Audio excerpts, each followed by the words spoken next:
on the documentary review. Start over. I think I started before it was live.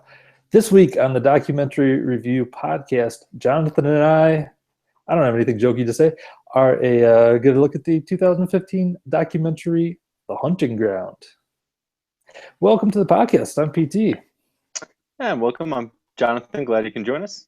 Yeah, you're getting a whole audience. I'm addressing the audience here, not you, Jonathan. You're getting a whole new Jonathan and PT today because you're used to the evening, drink in their hand kind of a PT and Jonathan. Today we're doing this early. I got a glass of water. I have an actual cup of coffee. No wine, no Baileys, no nothing, and then a glass of water. We're gonna actually be completely sober for our podcast today. How crazy is that?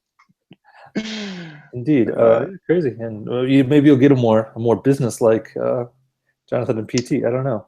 Maybe. Well, I was wondering even when you were doing the intro today that if you've watched our other podcasts, PT normally does these very clever quibs that lead us into the podcast about that relate to the documentary we just watched. And I was like, man, you're treading on thin ice, whatever you say this week, because we dove into a deep topic for sure. Indeed. I want to apologize in advance. I already mentioned Jonathan, but to you listeners, I got my neighbor's mowing, and my wife's going to be cooking. She's going to be cooking up a good a Blue Apron meal. So Blue Apron. If you're out there, we're still waiting for that sponsorship letter. Is it chicken waffles? Is that? No, it's some kind of chicken coconut curry thing. I don't know. So you were half right. Well, there we go. All right, Jonathan, without any further ado, let's get into this week's super uplifting documentary. Tell us about the 2015 hit, The Hunting Ground.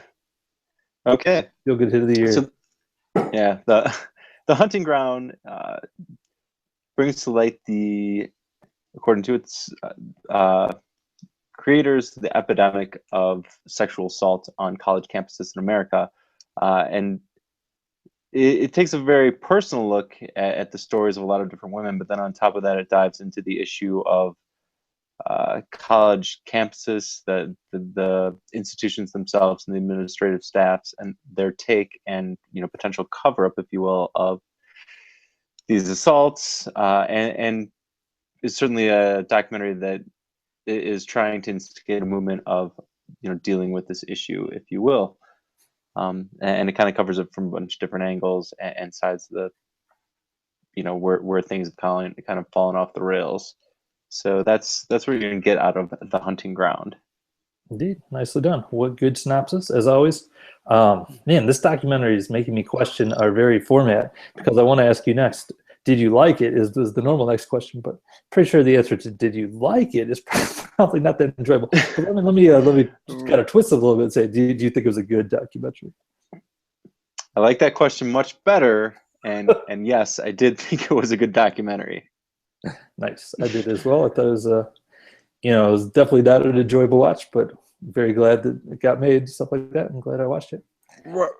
Right. This was one that even going into it, I was like, I don't think, certainly there's a part of me that did not want to watch it for reasons where it's like, wow, I have a daughter that is nowhere near college at this moment. She's only 5 years old, but I don't want to now I finished watching this and was like, well, she can't go to college. That's stupid.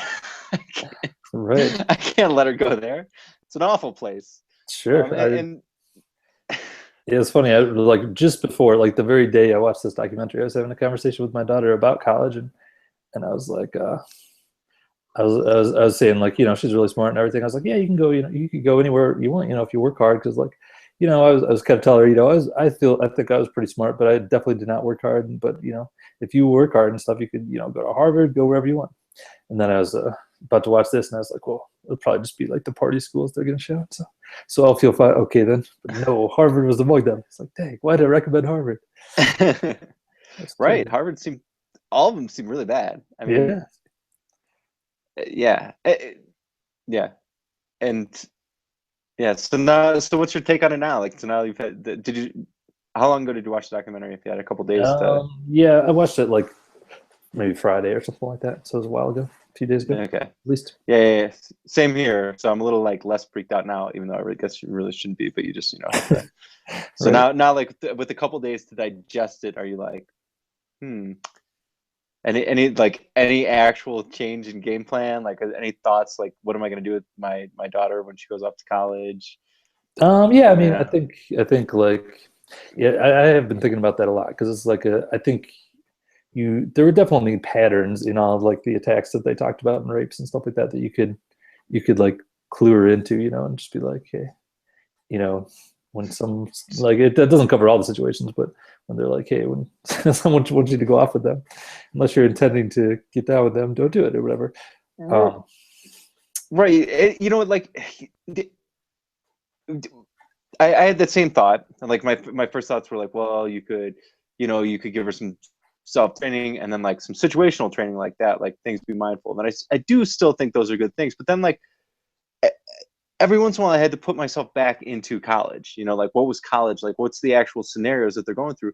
And like here's the tricky part is and so like I mean all these were bad scenarios where they're like, yeah, some guy was like, oh, we're at a party and we're drinking, then we go off into my dorm room or whatever, go off away from the group. Yeah, when else that happens? All the time at every single party, all the right, time, where you're just like, where it's legitimate, where you'd be like, hey, let's, you're having a good time dancing with a girl, and you're like, hey, let's go back to my dorm room. And yeah, the intention is, yeah, we'll hopefully hook up or whatever. As a young man, you're like, oh, I like this girl and appears she likes me. That'd be great to go hook up. That's kind of that age group. Plus, you've both been drinking. right, And like, I mean, that scenario happened to me and every single person I knew in college. And, it was never like, it never turned into the bad, dark side for me and the guys I know, or at least I was never aware of it, right. of anyone I knew in college. But that makes it impossible to be like, avoid that scenario because you'd be like, well, that scenario is a daily scenario at college. I mean, like, now I'm Right. so far away from that it just like that seems like, oh yeah, well that's a really weird dangerous scenario because that would never happen in my life now. There's never like an instant when I'm like They're in a like, big group of hey, people out, come to my bedroom with me or whatever. right? Yeah, I'd be like, whoa, red flags there, what are you talking about? But like but then like when you really start to think about it, like, oh wait, no, that was what the norm, or that's, you can't avoid, I mean, I guess you could avoid that, Right. Then that that's the issue. other thing that I thought is I was like, well, also you don't want, I mean, you don't want to raise someone who's going to be like fearful of like, I'm sure you People, could totally train your daughter to like avoid those scenarios, just like be eagle-eyed right? about everything, but you don't want to like raise someone who's going to be like completely freaked out by life and stuff like that either. So, Right, and miss out on a ton of great opportunities and like experiences. I mean, like that, like I said, like obviously, like sometimes it goes horrifically bad. I mean, they bring up some like horrible examples, and I totally believe that every girl in this documentary was, was telling their true story, and they were all horrific. But you don't want to like, you don't want to send your daughter off to school like that, where you'd be like, hey, what happens when you talk to a boy, they rape you. I mean, that right, you can't do that. I mean, you could, and they could totally be like fearful of everyone and everything all the time. But that's not a healthy way to live either. right, for sure. Um, And even and I guess like I'll call myself out because the like my solution when you asked me what was my change in game plan is really like kind of gets to the heart of the problem. I was like, oh, I'm going to tell my daughter to like behave differently or whatever, which is like is one of the big points of the documentary that are kind of the college's solution is always like just to tell the women like, hey, act different or whatever, or, do different things rather than like hunting down the fools who are are doing the crime or whatever. Um, and that like that's what really got me about this documentary because like I mean I already knew that there was some like rapey assholes out there or whatever, but it was really just like the man. After I watched this, I felt like, is everyone in the world completely terrible or what? So man, it's really it was a depressing look at the world for sure. Absolutely, and that was one of those things where I had to go back afterwards and think about it, because like at the end I was almost like, man, I feel bad to be a man. I don't even want to be in that camp, like by the time I get done watching the documentary. And then over the next like couple days I was like, oh, okay. Then I started really like that's when I really started to like think back about college, where I was like, okay, I knew a lot of guys, I hung out with a lot of guys, and none of them were bad guys. None of them ever like, did a horrible thing like that, or even like, you know so but again, like you said, I knew some, like we weren't frat boys and we weren't jocks, so we didn't have that like hyper, like alpha male mentality, Right. I guess either. But again, but I don't want to like condemn anybody like that. I mean, there are tons of guys, we knew guys that were in frats and they didn't seem like total, you know, horrible people that would do something like this to a woman. And I knew student athletes. One of my good buddies was a student athlete, and he never was, you know, like that. All right. And to me, that like I say, I already knew that some college guys would get up to that, or non-college guys and commit crimes like that. But it was really like the thing that really depressed me, I guess, was the whole institutional like cover up kind of side of it. Just like, oh man, how because I mean that's pretty straight up evil, you know. But Yeah, I agree. I think that that's almost worse, or you're like on the same level of the crime. right, Is like it, and it seemed unbelievable. Like after hearing like all these girls' stories, where I was like the first time I was like, when some girl was like, yeah, I got raped, and then I went to the college administration and was like, yeah, I got raped, and they were like, well, were you dressed provocatively and drinking? It was like, no, that was like just some like totally untrained, horrific person that like just didn't know what they were doing. Totally isolated event. There's no way that could ever happen. And then like it was just story after story of them, of people in various colleges just being like, yeah, so I reported a sexual assault, and the college was like, well, you know what we're going to do, sweep this under the rug, so please right. stop bothering us with that, because we don't want to hear it. Sure. All right. So I'm going to ask you, Jonathan, I'm going to ask you to put yourself in a mental exercise here. I want you to, using your most most positive possible view of this situation, pretend that you're the college administrator, and like, can you imagine a scenario like what's their thinking? Because like obviously, I don't think that I would like to think at least that there's not just like that cold blooded. That they're like, oh man, we're going to lose a bunch of money if we covers. Like, what's their thinking? Like, where are they at? You're the college administrator. How are you justifying this to yourself? Oh man, like that's a toughie. I don't even know. It's because I mean, like I would think that you would have to, that it's such a weird little close knit community that like the the mindset that I can't get into, and it's not just as a college administrator, or like in universities, especially ones like your Ivy League schools. People have a lifelong allegiance to those schools. Like they're donating alumni after they go. Their parents went there. They go there, and like even that one girl that went to North Carolina was like, yeah, it was amazing to be part of such like a crazy institution that's lasted hundreds of years, and she really felt like she was a giant part of something. So I think those administrators are truly feel they're part of that. And then on top of it, they're also getting their salary and paycheck. They have real life issues that are tied to it. And when somebody badmouths that institution, and take that as an extreme stretch of the word by badmouthing to say Right. you were assaulted, but in their mind that is going to be a negative against that institution, and they're going to do what they're going to do to protect that institution. That's as close as I can get to like an answer that isn't like, well, I'm just a monster and I'm gonna just be a horrific individual and blow this under the rug. Screw that young girl, whose life just got ruined. We're not gonna help her, nor are we gonna try and find her assailant. And that's the real answer, and it's Right. horrific. Yeah. And that like makes you feel bad about humanity. Yeah. Totally. Yeah. I felt terrible about humanity. This is not like Right, a yeah. small group of people. It's like a large group of people that it's Right. going And on within very many universities.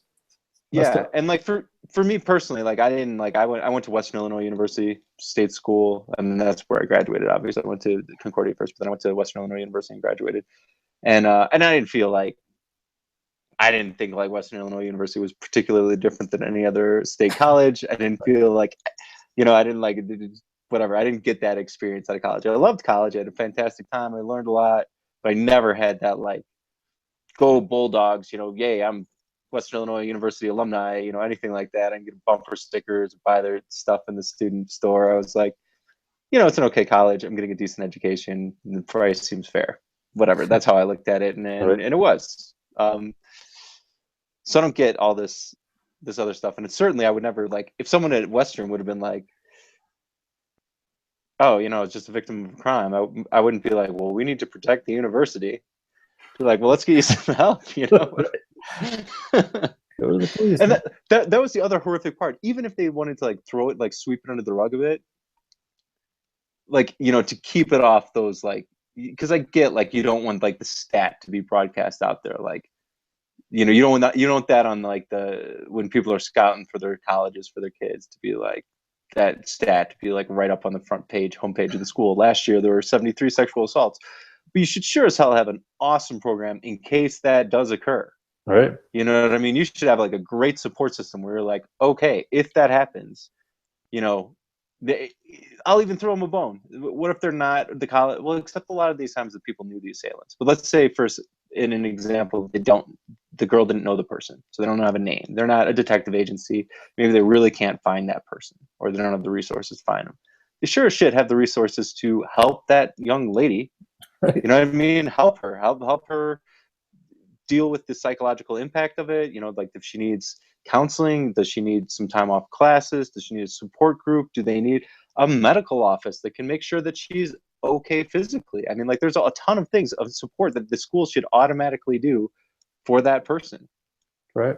Yeah, that was actually one of my really shocking things was when like a few of the girls said like after it happened they just like didn't know what to do. They didn't know the process. They had to like Google what to do or whatever. Like I would think that even schools that are like trying to cover it up, that would be part of the like freshman orientation, you know, like they would want to make a show of like, oh, you know, here's the classes, or, you know, we give this information to every student kind of thing. But apparently Right. not. No, they don't. I mean, apparently that is just like, and especially like the again, like, so the, I mean, like it's almost hard to believe when you hear the stories again because it just seems so wrong that can't be the truth. But then when they start bringing the administrative staff of colleges, like the high level administrators and the former security people that are just like, yeah, and like, yeah, I mean, like it's clearly that's the policy is to say we don't want this on any kind of reported thing. We want to sweep these under the rugs, and we don't care about the girls. I mean, like that's the worst part is like all of it's bad, but the worst part is and then obviously like you get instances of, you know, multiple offenders that are, I mean, like I don't know, I'm sure I'll be hated even for suggesting it, but like you know, the term sexual assault has, I think, a really wide range to it where there could be a thing where, you know, a guy and a girl go off and the guy thinks he's going off to, you know, make out with the girl or do whatever, and she doesn't think that, has a completely different idea, and things go somewhat wrong where he tries to make a move and it's not a move that she wanted, and then it ends there, you know what I mean, where she's like, no, get away from me, this is not what's happening, and he's like, oh, you know, like Right. I didn't understand that, and like it kind of ends there. But I mean, even in that scenario, that's like borderline sexual assault essentially, depending on how that played out. Sure. Even if he ends it right there, once he really kind of like understands like this was not the scenario or whatever. But I mean, like, you know, there's so that you could say like there are cases of like that would be almost be like, oh, maybe like you could, after a scenario like that, you could tell the girl like, hey, watch out for the scenarios you put yourself in, make sure you know. And Right. again, not saying it was her fault, but like just so you don't get in that away. But then there's also the scenarios of like this is clearly a rape. You know what I mean? Like some dude is like the girls that described in this film, like takes her in the bathroom, knocks her head on the wall, and rapes her flat out. No confusion there. You know, that's not like. And Right. those sexual predators aren't even being. They're not attempting to remove them from campus. You know, you should have that inquiry right off the gate to say like, where was this in that spectrum? Was this like, you know, All right. something that was horrifically wrong, where somebody should be going to prison, or is this like maybe, you know, maybe in scenario one there you could take that guy out and give him counseling too, you know, give them both counseling, but take that guy out and be like, hey, you know, you got to watch yourself, or you know, watch your actions. They're really meaningful and can really have deep impact. And like, even if you think you're, you know, whatever, you could, I don't know, I'm not a counselor, but you know what I mean. There All could right. be both of those scenarios could be improved on if the school took action. Right. Um, Yeah.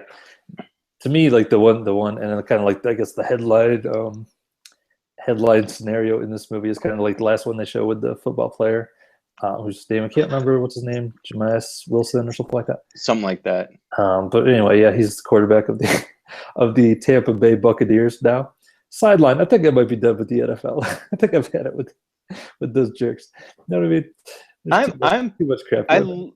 I literally, like, when I got done watching this, was like, you know what? I don't want my daughter to go to a school that has a sports team. Specifically, football would be the one. Not only because, not just because of that one guy, but because of the reaction of everyone else towards it. Yeah, totally. The fact that the school was just like, you know what? That guy's so good at football, we'll let him rape a girl. I was like, what? And everyone else was like, yeah, she's probably lying. And it was like, I mean, like right out the get-go, like the police didn't even take it seriously, or maybe they did. Maybe right out the get-go, the police did investigate, and they were like, "Oh shit, it's the quarterback. We can't, he can't be in trouble. He's got to like win football games." Yeah. And I mean, like to me, like the whole, like, this so frustrating part about that one to me was like, in some of the situations it would be like, you know, a couple weeks went by before they reported it, kind of thing, or whatever. Like, not that they shouldn't still be investigated, but like with this chick, like, it was such a clear-cut scenario. Like, you know, she was roofied. She immediately went to the police, got like a rape kit done. Like, she did everything like exactly like by the book, what they want you to do, kind of thing. And, yeah. Right, and that was where no one, and she went straight to the police. I mean, she didn't even like. Yeah, she did everything right. I mean, like, she didn't do anything wrong in the scenario, and then did everything right afterwards. The things that should have led to the, you know, arrest and conviction of her assailant. But apparently the guy can throw a football really good. So, you know, I mean, like, are we that horrible as society that we, you know, I mean, like, apparently so, I guess, yeah, and yeah, especially like that was the part where I really couldn't believe it was after she reported the rape and then didn't know who the assailant was, and then eventually figured it out on her own. Then it could have still been like, you could still be like, oh, she made it all up, you know, because he's a somewhat famous person. He's the quarterback of this, you know, college team. Except however much previous to that, the night she was raped, she took a rape kit and it was clearly his DNA in it. I mean, like, that's enough. How can that not be enough to convict someone? Yeah, I don't know. I mean, or at least not to go to trial. It never went to trial. It was just there. Everybody was like, you know what? He's just too good at football to charge with this crime. That was the real answer. Yeah. Yeah, that was a messed up section where they were showing like the commentators at like ESPN and like just the random people in the crowd and stuff like that. No. Right. That made it even worse. Was everybody was just like, he's so good at football, you know, why would we even think that he could rape somebody, other than the fact that he raped someone and we have physical evidence supporting that? But I mean, right, they're like, oh man, I can't believe like something like this was happening to such a great young man, you know, so great, so promising. Like he'd come down with, you know, cancer or something like that. No, it's not something that happened to him. It's something he did. Yeah, and if he was, again, like, I still don't understand how. I mean, like, at the end, like, they asked why the DA didn't like press charges or whatever, and he was like, they were like, do you think he raped her? And he was like, well, I don't think we could have proven it in court. It's like, well, isn't that the whole point of court? Isn't that the whole? That's why you take someone to court, to find out that answer. If the answer is no, you can't, then he's an innocent man and he gets to enjoy the privilege of a free citizen because a jury of his peers said that he was innocent. Yeah, it's like if we can't prove that one, like, what can we prove in court? Like, if you come up and like knock me out with a baseball bat and there's no one else in the room, and then we go to court and like, well, it's his word against the other guy's word. Yes, he had a baseball bat that was all bloody, and people saw him leaving the scene. But hey, you know, it might have been consensual. Maybe he said, right? Yeah, we don't know. It's his. You know, there's enough evidence here. Yeah. I mean, he still had the bat. My blood was on it. You know, but it could have been anyone. Really. Like, what? Yeah, how does anyone ever get convicted of anything? Well, I guess the answer is be poor. That'll get you convicted pretty quick. Oh man, dude, is this or podcast, bad at sports? Podcast running our outlook on life. I don't know, not normally, but tonight, yeah, today, it was yeah. I don't know. Yeah, it was the. I think this was the hardest to watch documentary I've ever seen. You? What were your thoughts on? Like, I I mean, we've obviously there have been some tough subjects tackled, but Yeah, I'm trying to think if there's any. Yeah, I think this. yeah, I think this this. is yeah. They so first of all, this filmmaker has previously made another documentary called The Secret War, and that one was nominated for an Oscar, which is basically the exact same movie except in the military. Um, that one was pretty equally messed up. I've also seen that one, and that one talks a lot about how like the process in the military that you have to follow is like reporting crimes to your commanding officer, and the commanding officer's totally jobs like performance is based on like not having incidents in their squad kind of thing. So like it's the same kind of thing where it's totally brushed under the rug, and they're highly pressured not to report anything and all this stuff. So that was another, I would say, about equally depressing one. Yeah, but you know what? Like for me, that like yes, of course, that's obviously equally horrific in the crime against a woman. But for some reason, like maybe it's just because it's not shocking at all to me that the military would try and cover up stuff in the military. I Right. mean, I think they have a long history doing that in various ways and degrees and all kinds of different things. So like, do they try and cover up abuse in the military? Yeah. Is that shocking to me? No. Is it a horrible thing? Yes. But colleges, it seems these aren't soldiers, they're super young adults that need help in general. I mean, they're just fledgling adults that need help in almost every aspect of life because they're just becoming grown up independent people, and you're in charge of those people, a very vulnerable group of society, Right. and you're promoting yourself as someone that's taking them to that next level. Like we're taking this group of people with this very high potential, and we're going to make them better and throw them out into society later, and they're going to be ready for it, or ready-ish. And I think there's a definite degree of saying like we are here as a protector for their safety and growth. I mean, that's like in my mind what a college is or is about. Apparently, Sure. I'm very wrong.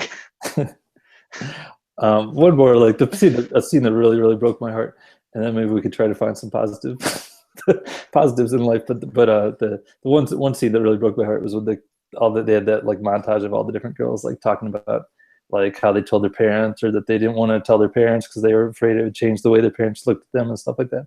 Oh man, I wanted to give all those girls a hug. I felt that part was heartbreaking to me, I guess, as a parent. Sure, yeah, it was horrible. And you know what? Like, it makes it even worse. Is there is an element of like I understand where they're coming from, and obviously if my daughter went through something like that, I would totally want her to tell me so I could like comfort her and help her through it and everything like that. But I get where it's super hard because there would be an element of that, like to think someone did that to your daughter, like you would all the time just have this underlying burning rage of just like wanting to avenge, get justice for against the person that did that to your little girl, and of course you're mostly powerless in it, which would just make it worse. I don't know. I mean, like, yeah, that would be a horrible thing for everybody involved. I get where like those girls are all like, yeah, it would, because it would, of course, it's going to affect their parents. Not that I'm Sure. instigating not telling your parents, young women out there, but you know, yeah, it was just a horrible situation. Totally. All right, let's try to look at because they Well, did have a whole there are some they did positives. have like the whole like I thought they did a good job of trying to like weave in a little bit of hope in there. So they had the two girls who were like starting a I don't know, a foundation or what it was, but basically trying to institute change by basically trying to I forget what the deal was. It was like a non-discrimination law that they were trying to enact against the colleges, so that the colleges would potentially like lose their federal funding if they didn't like take action on these kind of things, which was really smart approach, and it's cool to watch those young women start that, I think. Yeah, and I think that is the positive point of this. Is I think they were brilliant, and it was Title IX, which was basically like, yeah, everyone has to have whatever, like I can't think of any, essentially like an equal opportunity to enjoy their, or and receive their education, or they can't get federal funding, which I think this is a great use of that law to say that, yeah, that certainly limits your ability to receive your education if you can't feel safe Right. on campus. And so that is the really hopeful part, because they did show clips of this back in the 1970s, you know, of women marching for, you know, putting up rallies essentially against sexual assault on campus. But I think this is the first time it might actually take hold, you know, solely because these young women, which is pretty awesome. You know, they're it's great that they did this and are doing this, that they took it through a legal route, which makes a lot of sense because it actually makes someone listen. And then the fact that they got this documentary out there, because it's something that, like, I think most Americans certainly don't realize, especially like I mean, you don't think of, you know, sexual assault on campus, or at least I didn't, as a major epidemic, mostly because it is covered up for the most part. And then on top of that, I certainly never realized there was an issue with colleges covering it up. So I'm Right. glad that they brought this topic to light, and I think it was a very important topic. And I think they're doing a good job, and actually, hopefully, there'll be some change. Yeah, agreed. My cynical side, I kind of laughed when they had, like, I don't, I guess shouldn't, now I feel awful for just saying that. I kind of laughed, but when they had like some like men on there or whatever who'd been raped, like obviously that's horrible, and I feel for those men, but like I definitely know the reason they did that, which is like I know you're not as like active on social media, so you might not be aware of this phenomenon, but there's definitely a group of like men who are very, like, anything that smells the tiniest bit like feminism, like they just jump on that, and anytime the word like rape comes up at all, they're on it right away. Like, hey, why are you saying that's all, do you never bring up examples of men? That's not just against women. Like, go off about how, like, you know, men don't get a fair shake too, and kind of thing. So that's like a very political kind of thing. So I think maybe that's why they slid those guys in there, to avoid those jerks who were always like, oh, it's not just women. Huh. That's like the men's right. They call themselves the men's right activists. They're real awesome guys. So yeah. Yeah, again, you'll never find me on social media. I think. It just sounds too stupid. I couldn't handle it. That's pretty bad. Which, yeah, I mean, like, I don't get that. I can't even wrap my mind around what you just said. Like, so wait, because predominantly it's a woman's issue of being raped. I mean, the other half of the issue is by men, so therefore, you know, men are involved with this issue too. So then because of that I don't get it. So then they're like, they're like, walk yeah, me through this. I'll try. Yeah, I mean, basically, they're like, you know, women are always trying to like paint themselves to be the victim, but you know what, men are victims of these kind of crimes too, and that's always like covered up. So whenever guarantee any article you look up on the internet that's like involves the rape of a woman, there will be at least one comment from someone who says that. So, like, do they want more men to be raped? Is that the issue? I mean, like, I don't get, like, I don't know. I mean, is that what they're shooting for? Because I mean, then it would make it equal, right? I mean, I think their response would be that it's we live in a society that like glorifies victims and is tries to it's trying to get all these rights for women because of this scenario. But you know what? The scenario isn't just women; it's also happens to men. oh, okay. Well, point taken, I guess. And it apparently does. There's examples of it in this documentary. Right. But again, I would say a fraction of the time, unless, you know. But whatever. Sure. Right. Yeah. I'm all for the support of, you know, if a man is a victim of rape, of him Sure. having a support structure that is not geared toward either sex. Sure. Support structure for survivors. Seems real easy. All right. Would be open-minded, I guess. I don't know if that's being open-minded or just that's a pretty low bar for doing right. something. But, all right. Anything else to say on this one? no, I feel like I should. I don't know. Is there something we can do? I feel like we should do something on this one. Like, I don't know what that is yet, even if it's just, I don't know, being different, like approaching colleges differently, approaching Hmm. I don't know. Yeah, I don't know. Hmm. Like, what would be your advice, even if you're not going to do it because like, 'cause you're a jerk, but just because you have a jam-packed life full of other stuff and there's a million issues and you have to take pick your battles. But theoretically, what would be like the good move to do? Hmm. Um, See, I was gonna, yeah, I don't have a good one. I was gonna say like maybe we could start a thing where we like award colleges that have low instances of assault, but then that's just like rewarding That's them just even more. for not Right. so yeah, I don't. Why is there, and if not, why isn't there? There should be like you'd think there would be like an independent group, maybe a nonprofit organization that has a presence on all campuses that like Ooh, provides those kind of services to yeah, a people. third independent party that's not funded by the universities, or maybe attrition them. You know what I mean? Like, we can set up a government program like that, or just say every college campus will have a sexual assault support center. It will be funded by every college. Will be taxed because you know what they just said Harvard got a $300 million donation. They Right. can every university can find 500 grand. I mean, how about this? We pay every single college coach $500,000 a year less, and There that you funds go. the sexual assault, survivor program. And then you could really legitimately track the numbers. It'd be an independent thing that the colleges can't opt. They're paying for it one way or the other, and they report directly to themselves. And then they can keep accurate statistics, and they can help people that survive. Oh How about yeah, and that? we could Salute. have it staffed by someone who went to that college's arch rival. So so Florida State is going to be staffed by Alabama graduates.